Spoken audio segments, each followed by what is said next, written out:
والسابقون الأولون من المهاجرين والأنصار والذين اتبعوهم بإحسان رضي الله عنهم ورضوا عنه.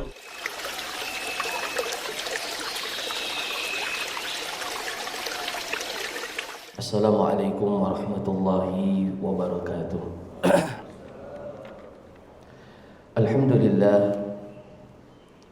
Alhamdulillahi hamdan hamidin hamdan syakirin wa usalli wa usallimu ala ashrafil anbiya'i wa imamil mursalin nabiyina wa sayyidina Muhammadin wa ala alihi wa ashabihi ajma'ina, amma ba'd. Ma'asyiral muslimin wal muslimat, jamaah sidang salat subuh yang dimuliakan Allah Subhanahu wa taala. Alhamdulillah, pada pagi hari yang berbahagia ini kita kembali diberikan kemudahan oleh Allah Subhanahu wa taala untuk memenuhi panggilannya. Semoga kenikmatan ini kekal sampai kita diwafatkan oleh Allah Subhanahu wa taala. Saudara-saudara kita yang mereka memiliki uzur, sakit dan lain sebagainya, kita berdoa kepada Allah Subhanahu wa taala agar Allah Subhanahu wa taala segera memberikan kesembuhan kepada mereka, sehingga mereka bisa merasakan indahnya beribadah kepada Allah Subhanahu wa taala dengan mendatangi masjid-masjidnya. Amin ya rabbal alamin. Jamaah yang saya muliakan, pada majelis kita di pagi hari yang berbahagia ini kita akan melanjutkan tentang tafsir Al-Muyassar, tepatnya di dalam surah Al-Masad, atau dinamakan juga dengan surah Al-Lahab.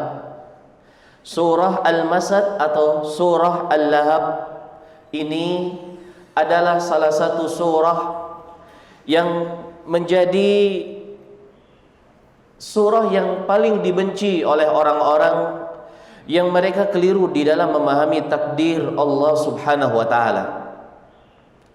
Jadi ada sebagian orang, dan ini banyak terjadi di zaman dulu, di zaman tabi'in di daerah Basrah, yang mereka itu tidak mau mengimani dengan yang namanya takdir. Perkara ini terjadi dengan sendirinya. Perkara ini terjadi dengan sendirinya. Tidak ada yang namanya takdir. Allah mengetahui itu terjadi setelah itu terjadi. Atau dengan istilah lain, manusia menciptakan perbuatan-perbuatan mereka. Tidak ada keterkaitan dengan Allah Subhanahu wa taala. Dan ini tentunya keyakinan yang bertolak belakang dengan rukun iman yang keenam. Baik. Jamaah yang dimuliakan Allah, bias dari keyakinan itu, bias dari keyakinan tidak mau mengimani dengan takdir, ya. Mereka menganggap bahwa takdir itu sebuah kezaliman, kata mereka. Takdir itu sebuah kezaliman. Masa orang belum diciptakan sama Allah, tapi sudah ditentukan kalau dia berada di dalam neraka. Gimana ini? Jadi Abu Lahab ini belum dilahirkan, belum diciptakan, tetapi kenapa sudah divonis kalau dia itu di dalam neraka? Dan ini tentunya jamaah yang dimuliakan Allah adalah syubhat atau kerancuan di dalam memahami permasalahan takdir. Sebuah ayat barangkali mengobati apa yang mungkin kita bingung. Allah mengatakan, la yus'alu amma yaf'alu wa hum yus'alun. La yus'alu amma yaf'alu wa hum yus'alun. Allah tidak ditanya kenapa Allah melakukan seperti itu, tetapi seorang hamba dia mempersiapkan diri bahwa mereka akan ditanya. Ini babnya lain. Ini sang Khalik, kita makhluk. Kita nggak boleh terlalu bertanya kenapa Allah begini, kenapa Allah begitu. Di dalam ayat yang lain Allah mengatakan walillahil hikmatul balighah. Allah memiliki hikmah yang sangat dalam. Allah mengetahui kalau ini diciptakan, maka dia akan membuat kerusakan dan dia akan kufur, bahkan akan memusuhi Rasul-Rasul Allah Subhanahu wa ta'ala. Allah memiliki ilmu terkait dengan hal itu, sedangkan kita tidak memiliki ilmu. Makanya penting sekali al-imanu bil qadari khairihi wa syarrih. Baik. Kita baca ayatnya, kemudian kita akan baca tafsir dari Al-Muyassar. Allah Subhanahu wa taala berfirman, Bismillahirrahmanirrahim. Tabbat yada abi lahab wa tab. Ma aghna anhu maluhu wa ma kasab. Sayasla naran dhata lahab wa imra'atuhu hammalatal hatab fi jidha hablum mim masad. Artinya setelah basmalah, tabbat, celaka, yada, kedua tangan, abi lahab, Abu Lahab, watab, dan diulang lagi doa kecelakaan, watab artinya dan dia benar-benar celaka. Ma aghna anhu maluhu wa ma kasab. Tidak ada manfaat baginya harta yang dia kumpulkan dan harta yang telah dia miliki. Harta yang telah dia kumpulkan, telah dia miliki, tidak ada faidahnya. Sayasla naran dzata lahab. Dia akan masuk ke dalam neraka yang menyala-nyala. Zat itu yang memiliki, lahab yang menyala-nyala, api yang berkobar. Wa imra'atuhu hammalatal hatab. Dan wanitanya, istri dari Abu Lahab, hammalatal hatab, yang dia membawa kayu bakar dari api. Fi jidha hablum mim masad, yang di lehernya terdapat tali dari api neraka. Wal-iyadzu billah. Baik, kita baca tafsirnya. Dalam ayat yang pertama, para ulama mengatakan khasirat yada abi lahab. Khasirat yada abi lahab wa syaqiya bi'idzaihi Rasulullah Muhammadan sallallahu alaihi wa ala alihi wasallam. Celaka kedua tangan Abu Lahab. Kedua tangan Abu Lahab celaka, dan benar-benar celaka ketika dia menyakiti Rasulullah sallallahu alaihi wasallam. Rasulullah sallallahu alaihi wasallam, para jamaah, adalah manusia yang sangat istimewa di sisi Allah Ta'ala, yang memiliki kekhususan-kekhususan yang demikian besar, sampai pada tingkatan orang yang mencela Rasul Sallallahu Alaihi Wasallam akan mendapatkan neraka. Orang yang menyakiti Rasul Sallallahu Alaihi Wasallam akan masuk ke dalam neraka. Makanya ini yang sangat dijaga oleh para sahabat. Mereka tidak mau menyakiti sedikit pun dari perasaan Rasul Sallallahu Alaihi Wasallam. Bahkan mereka berlindung kepada Allah Ta'ala dari untuk membuat murka Rasulullah Sallallahu Alaihi Wasallam. Maka kita sebagai umatnya juga harus demikian. Jangan sampai kita membuat Nabi Sallallahu Alaihi Wasallam marah. Dan tidak ada yang melebihi yang membuat Nabi Sallallahu Alaihi Wasallam marah daripada kita meninggalkan syariatnya. Syariat yang telah beliau perjuangkan, taruhannya hidup dan mati. Kemudian kita sebagai umatnya kita campakkan, kita adopsi syariat-syariat kufar. Kita impor adat-adat orang-orang kafir, lalu kita terapkan di anak-anak kita, kaum muslimin dan muslimat.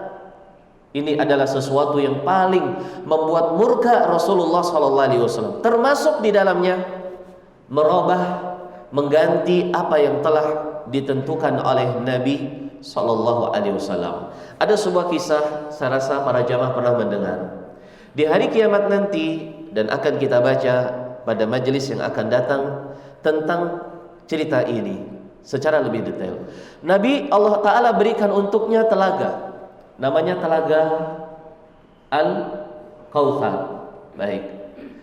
Nah, di hari kiamat nanti para jamaah, Rasulullah SAW menyambut umatnya untuk merasakan telaganya beliau.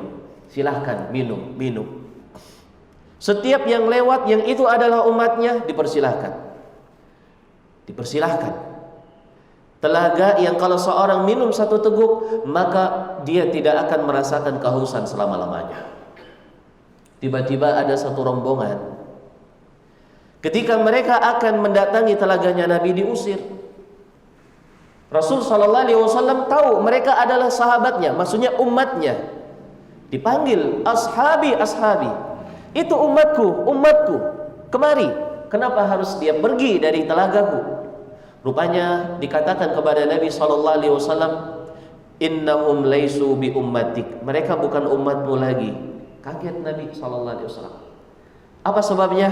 Dikatakan lagi, innahum ghayyaru wa baddalu innaka la tadri ma ahdatsu ba'dak. Mereka merubah, mereka telah mengganti syariatmu. Kamu enggak tahu apa yang mereka lakukan sepeninggalmu. Mendengar penjelasan seperti itu berubah. Awalnya Nabi memanggil mereka dengan penuh rahmah. Sahabatku, kenapa dipisah dari telagaku?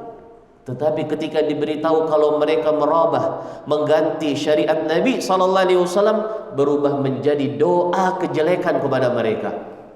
Oh begitu. Akhirnya Nabi mengatakan suhqan suhqan. Celaka, celaka liman ghayyara wa baddal. Bagi orang yang dia merubah dan dia telah mengganti syariat ini. Maka para jamaah yang saya muliakan, ini motivasi untuk kita semua. Mari kita menjalankan syariat Islam ini secara kafah. Jangan kita biarkan sedikit pun dari syariat Islam ini dicuri oleh orang-orang kafir dan kita tidak bisa untuk merebutnya kembali. Baik. Qala wa qad tahaqqaqa husranu Abi Lahab, dan telah jelas apa yang telah didapatkan oleh Abu Lahab dari kerendahan-kerendahan dan kerugian-kerugian. Oleh karena itu jamaah yang dimuliakan Allah, mari kita menjadi orang-orang yang ikut andil di dalam perjuangan menjaga untuk tidak menyakiti syariat Rasul sallallahu alaihi wasallam. Dalam ayat yang kedua, beliau mengatakan, "Ma aghna anhu maluhu wa waladuhu." Harta dan anaknya tidak akan bermanfaat untuk Abu Lahab. Dan ini terjadi apakah di dunia atau di akhirat. Orang yang dia kaya, mohon maaf sebelumnya, orang yang jabatannya tinggi, orang yang dia memiliki fasilitas hidup yang mewah, tetapi hidupnya dia gunakan untuk memusuhi Islam, untuk menghalangi manusia dari Islam, dia tidak akan bermanfaat. Harta-hartanya itu tidak akan bermanfaat. Ma aghna anhu maluhu wa ma kasab. Apa yang dia kumpulkan tidak ada manfaatnya. Terus di sini dikatakan fala yuradda anhu syai'an min adzabillahi idza nazala bih. Tidak akan mampu menahan dari siksa Allah Subhanahu wa taala ketika turun kepada dia. Maka hadirin yang dimuliakan Allah, sebenarnya kalau kita ingin menjaga diri kita dari siksa api neraka jahanam, bukan hanya bermodalkan harta, tetapi kita bermodalkan amalan-amalan salih, bermodalkan tauhid, bermodalkan sunnah, bermodalkan ibadah sesuai dengan syariat Rasul sallallahu alaihi wasallam. Harta yang kita miliki bukan hanya itu yang bisa menyelamatkan kita dari siksa Allah Subhanahu wa taala.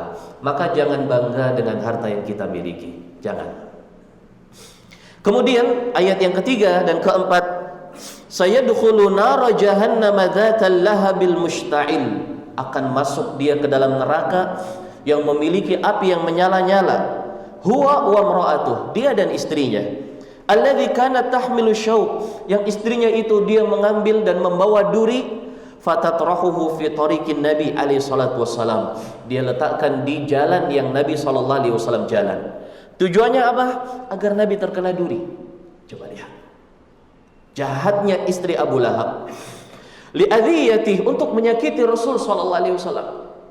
Maka para jamaah yang dimuliakan Allah taala, ini adalah pelajaran penting bagi kita semuanya untuk jangan sampai meletakkan duri di dalam syariat Rasul sallallahu alaihi wasallam.